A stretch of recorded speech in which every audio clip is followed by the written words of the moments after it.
are celebrating the handover of the luge ramp. This is a project that my master's students, MNG students, have been built for over a year, together with 6 primary schools and with the Royal Navy.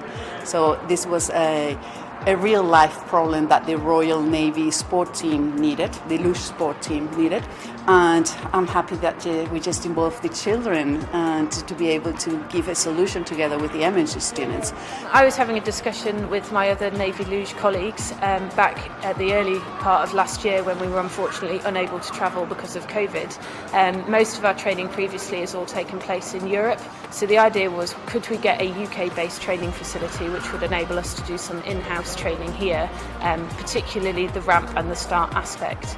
So the idea was floated past Patty here at the Glasgow Caledonian, and she agreed to take it on as a master's project, and then it grew arms and legs from there.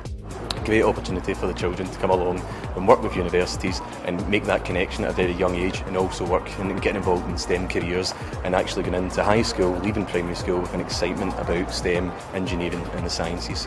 I think it's amazing and how they've managed to build it so quickly.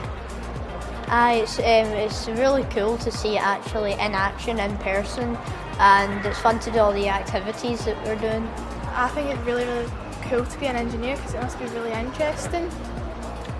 I think it would be cool to be an engineer too, especially because I've learnt a lot more stuff about engineering during the past couple months doing the luge project.